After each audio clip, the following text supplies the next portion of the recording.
Hi, everybody. Well, I did have to step out for a bit of air before. I didn't really have to do anything.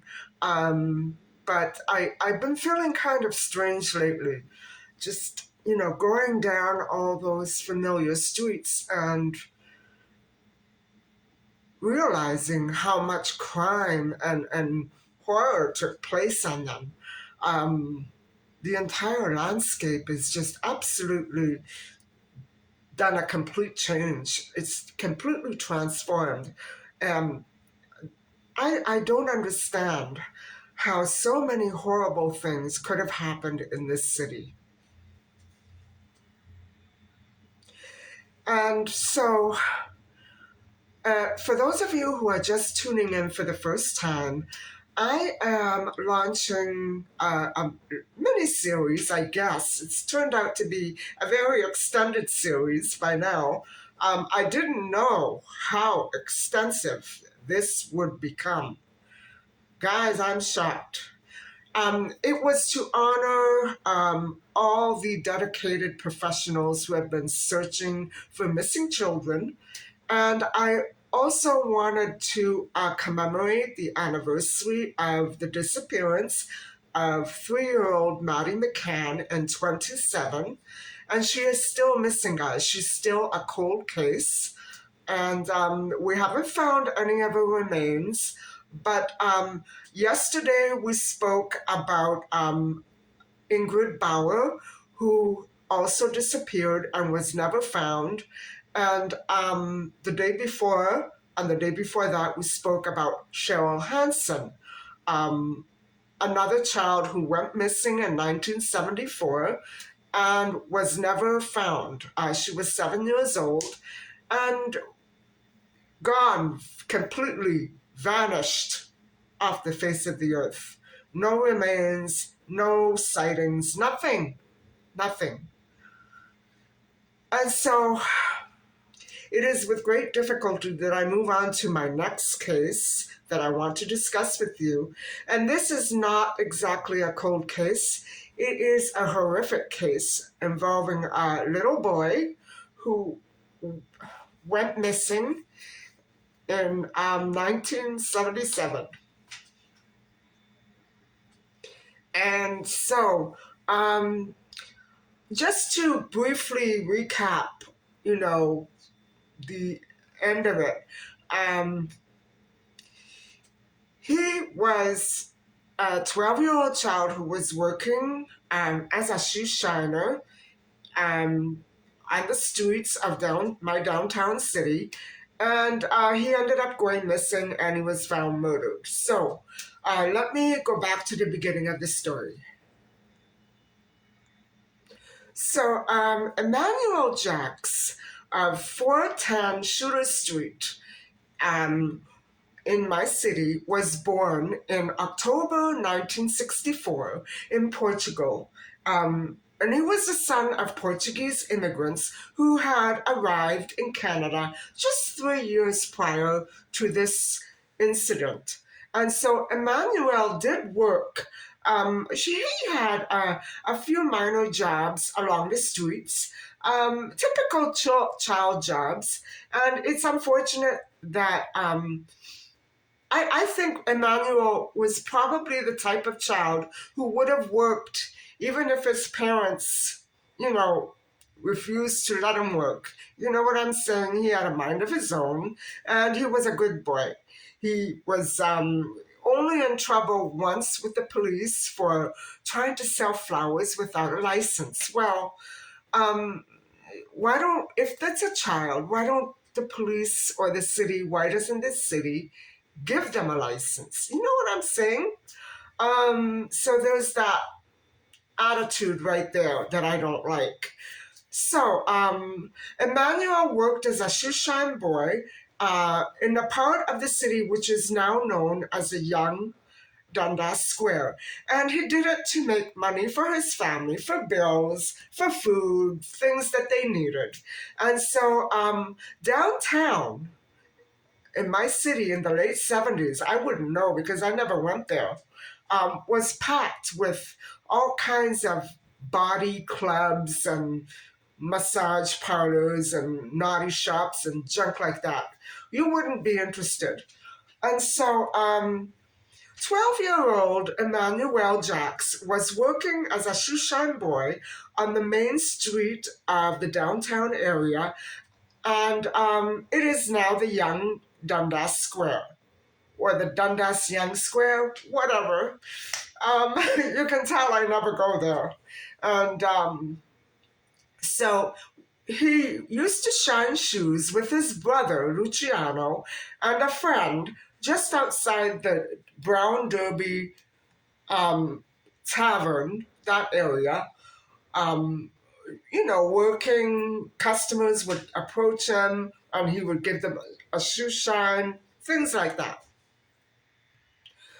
Now, guys, although Emmanuel was only 12 years old, he was a very familiar face with the everyday street people and people who worked in that area downtown. And so he he I believe his brother Luciano was 13 or 15, slightly older than Emmanuel. And he used to work alongside Luciano and another friend of his, Shane, who was also 12 years old. And between the three of them, they made roughly $35 to $50 a night, mostly $30 to $35 a night. And so the boy, Jax, Emmanuel, and Luciano had grown up on a farm with six brothers and sisters in Europe before they came to Canada. And so prior to the shoe shining job on Queen Street, he sold flowers. And so one day he was caught without the vending license. And so what the police said was they tried to take him off of there because of the dangers of the street. Now, my estate lawyer, is in that same area. It's called Regent Park, and it is it's a beautiful commercial area with tall skyscraper buildings, but it's got that rough edge to it. And even though they've tried to clean it up, I can still feel that it's a very hard feeling to describe. It's not a good place to go to by subway. Let's put it that way. Although the buildings that are around that area, like the Young and Dundas Square, near the Eaton Center, it's all very prestigious, but it's still, it's to me, it has such a horrible feel to it. I I don't know what it is, guys. I just, and when I first began to go there about 30 years ago to see our estate lawyer, I didn't sense that, but now it's getting back to that grungy way again. And it's very difficult for me to put it into words, but that the atmosphere there is, let's put it this way, it's not New York City. And I long for New York City because even though the crime rate there in New York City has been allegedly high, uh, you know, the feeling that I get when I go downtown to my city can't compare to the feeling that one gets walking along the streets of New York City. There's no comparison. And so whether or not they've done a good job enough of cleaning, I don't know. I don't know if that's the case. But I think that the police was wrong to do this to a child because he was a good child and his intentions were to help his family. And so I think for a child of 12 to hustle money for bills is sad. It's sad and it shouldn't be. But here was this valiant, brave little boy who intended to make his mark in the world and help his family. And so I think that a child should be free to roam anywhere within his neighborhood very safely and without persecution of anyone, monsters, police, or otherwise. And so I don't think any child or any human, for that matter, should be concealed for the sake of profit from criminal activity. There's no point in trying to hide it. It shouldn't be going on. And so the boy was punished for venturing into an area that had no business being there, as it was in 1977.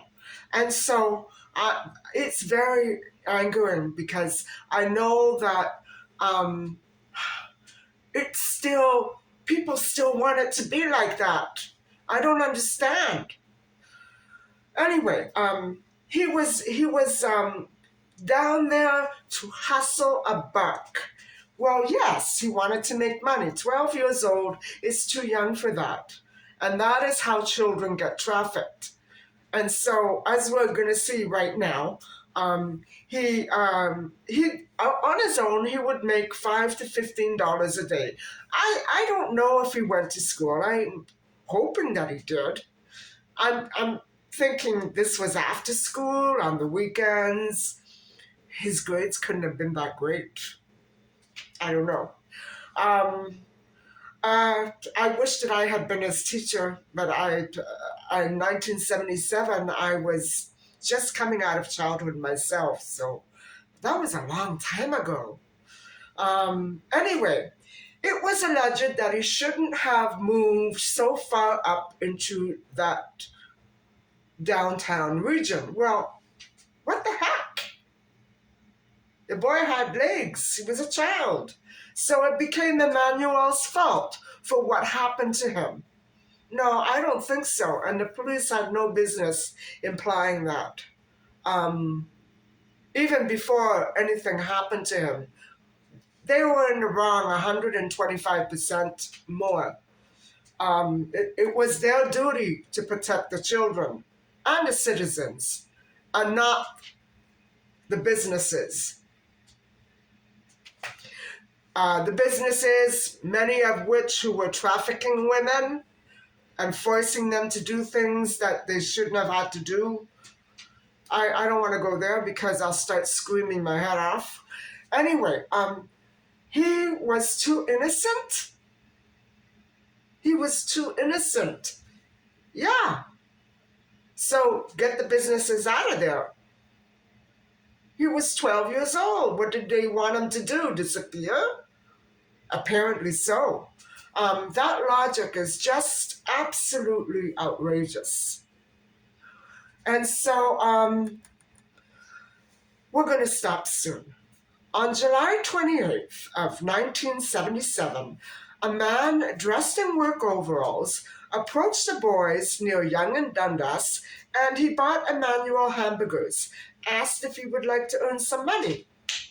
How much money? At $35 an hour. Doing what? Well, moving some photographic equipment in a nearby apartment. Now, that sounds weird. How heavy can a camera be? You know what I mean? But they were talking about it, and so Emanuel decided that he thought he would like to earn the money. And he went to his brother, Luciano, and begged him, let me earn the money, please. Let me go. And so, as these sad cases always go, the child was lured into a very, very filthy apartment above, of all places, lo and behold, a massage parlor at 245 Yonge Street. Wonderful. And so I'm going to stop there because I'm going to probably split this story up into 2 or 3 parts. It's a little difficult to get through, And I considered maybe doing another story instead of this one, but we're in the 70s, so we might as well. Um, these cases are very vintage, they're very old, but this one is not a cold case, and it's not a missing child anymore. It's got a horrific ending, and we have all the details. So I'm gonna let it go for now, and I will come back to you tomorrow with some more of the story.